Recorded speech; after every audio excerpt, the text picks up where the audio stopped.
Hello everyone and welcome to another episode of Coffee with Guillem. Now this one, taking advantage that there are no games, is my choice of the best 11 of the tournament. But I've done a little bit of a trick. I've tried them to be from different nations so you get a bigger picture of the tournament if you like.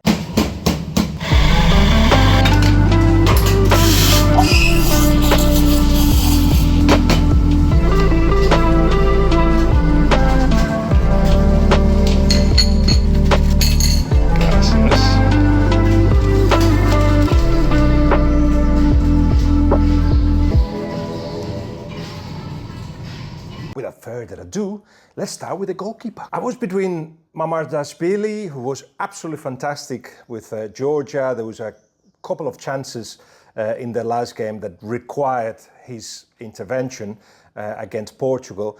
But I gone with Donnarumma. Donnarumma, who's got of course, the advice of Gianluca Buffon, who's in the tournament with him, made two crucial saves. One to Reigmana from Albania that allowed Italy to have 3 points, and then of course saved a penalty to Luka Modric. So without those two magnificent saves, Italy may have been home by now. At right back, I'm going to put Mer Muldur, the right back of Turkey, who has been absolutely crucial in the wins of Turkey in this tournament, and especially his goal, perhaps goal of the tournament, against Georgia. It's been energetic, up and down, but defensively as well, he's sorted problems out for Turkey, so he goes into my team. I'm going to put in centre-back Pepe, who at 41 and 113 days is the oldest player ever in the tournament, and is not just an homage to age, which, you know, that in itself deserves a little bit of an award, to actually be so concentrated, to take so many good decisions, to be so important at 41, not easy, especially if you're a centre-back. But it works for Portugal that don't have the defensive line too high, but when they have to defend their own box, and they sometimes allow others to take the initiative, when that happens, Pepe has been just perfect. For Slovenia, everybody's been talking about Sesko, who was anonymous against England, for instance, and of course Oblak. But for me, their best player is the second centre-back that I've chosen on this 11. Jakabillo has been important to Slovenia, building from the back, but also defending, you know, what defenders are supposed to do as well. But modern ones have to have the ability to drive with the ball and choose the right move for the team to attack. In both things, Biol has been outstanding. I had a difficulty to choose only one player from Spain because I thought that Fabian Ruiz was outstanding. Pedri has been very important as well. Rodri, in his understated way, Rodri has been very important for Spain. But I'm going to go with one of the surprises of the tournament, and the surprises for Spain as well, Marc Cucurella. He has been going forward a little bit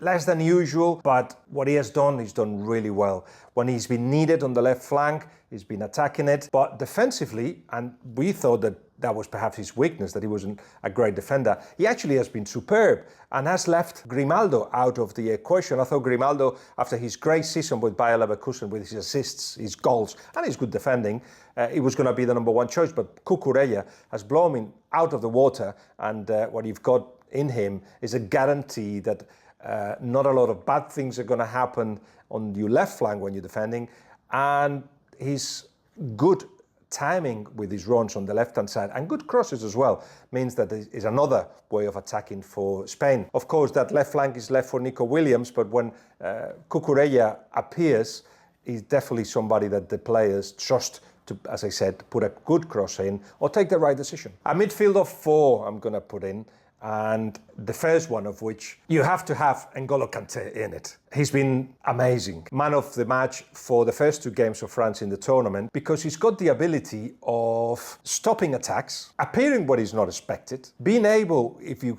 look at his heat map, to be everywhere, and also to turn when he has the ball, his passing into a clever passing that leaves defenders behind. Kanté has been just the man of the tournament for France and has to be in the 11. Bernardo Silva, perhaps in the first game, wanted the ball to his feet far too much, and he didn't have the help of his teammates in creating space or in running into space for him to actually use his amazing passing range. But things have gone better, and against Turkey, for instance, he was brilliant. Bernardo Silva has to be in the 11, and through his understanding of what is required in this tournament, less of the keeping of the ball, clever in the passing, keeping the ball when it's necessary, he knows to do all that and has allowed Portugal to grow. And Portugal are getting better and will get better. I think they'll go far, and a lot of that will have to do with Bernardo Silva. Musiala, you have to give space to Musiala with 2 goals, attacking mostly from the right-hand side, but coming inside a lot. And number 10, really, who's surviving into this world without number 10s.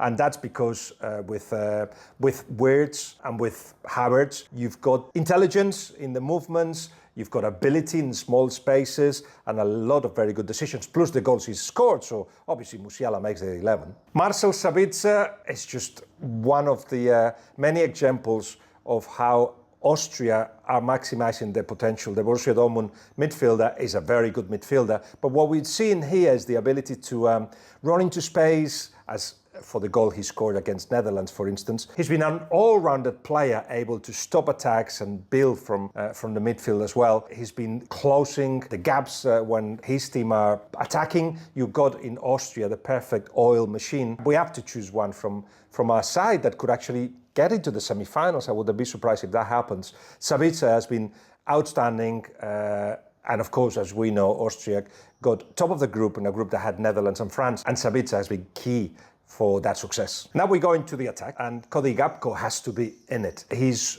one of the players at Netherlands that have been consistent, has scored goals. His attacking the space allows Netherlands to stretch themselves, and in 1v1 situations he's been good too. So you've got what you require from your forwards. In Gakpo, you've got certainly a threat, you've got goals, and you've got quality. And when he loses the ball, he's one of the first ones just trying to stop the attack of the rivals. Gakpo is having a good tournament. Georgios Mikaudatse, with 3 goals, is the best goal scorer of the tournament. And one example of how Georgia are doing things. Yet again, you have to count, when you analyze a forward, what he does when he loses the ball. He just hounds the rivals. And Kvaratskhelia is he's the Georgian player with the biggest talent, and he's scored as well, and he's a leader and a lot of other things. But you have to give to Mikaudatse the fact that he's scored 3 goals. Without those goals, Georgia is not in the next round of the European Championships. What a story Georgia is, and in tomorrow's Coffee with Guillem, I'll go into more detail on that, because I went to Tbilisi, I met Kvaratskelia's parents, I went to his room even, and I'll show you all that. But for now, here's my last choice of what it is, to me, the 11 of the tournament. See you tomorrow.